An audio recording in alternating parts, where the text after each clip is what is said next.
꼰대입니다. 본론부터 말씀드리겠습니다. 예능 슈가맨3 열풍을 시작으로 20여 년 만에 국내 활동을 재개한 가수 양준일의 팬카페가 일시적으로 운영이 중단되는 사태가 빚어지며 여러가지 의혹들이 많았는데 인기의 속도가 너무 빠르다 보니 주변에서 따라가기가 역시 버거워 보이는데요. 이 내용 꼰대가 알아보았습니다. 양준일씨 인기만큼이나 팬카페도 엄청 많습니다. 어떻게 보면 이제 막 스타라고 볼 수도 있기 때문에 신생 카페들도 규모가 빠르게 커지고 있는데 이들 카페 중 진골격인 판타지아 측이 지난 5일 오늘부터 카페 재정비를 위해 2일 정도 글쓰기를 제한하고 신입 회원도 받지 않을 예정이라고 공지했습니다. 6일 카페의 모든 게시판은 임시 폐쇄된 상태였고요. 이 같은 공지를 두고 해당 팬카페가 이런 결정을 하게 된 이유와 배경을 알지 못한 상황에서 팬들은 우왕좌왕이었고요. 이를 두고 일각에서는 운영자와 기존 팬들, 신규 팬들 사이에서 카페의 운영 방식을 둔 의견 마찰이 빚어져 일어난 일이라는 주장이 고개를 들고 있으나 정확한 이유는 밝혀지지 않았습니다. 그런데 뉴스에는 역시나 자극적으로 판타지아 운영 중단, 운영자의 독단적 결정, 양준일도 탈퇴한 상황 이런 식의 뉴스들이 퍼지면서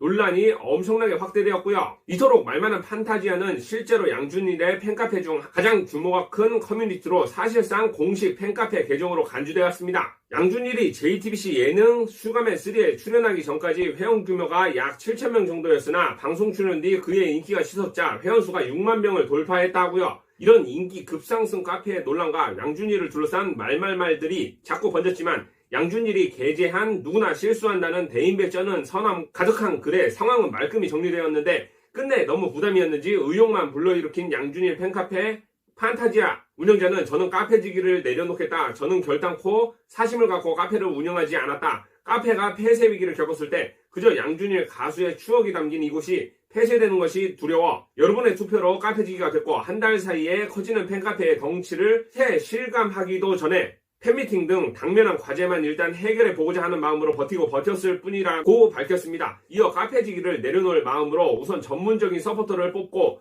운영에 관여하지 않겠다 하네요.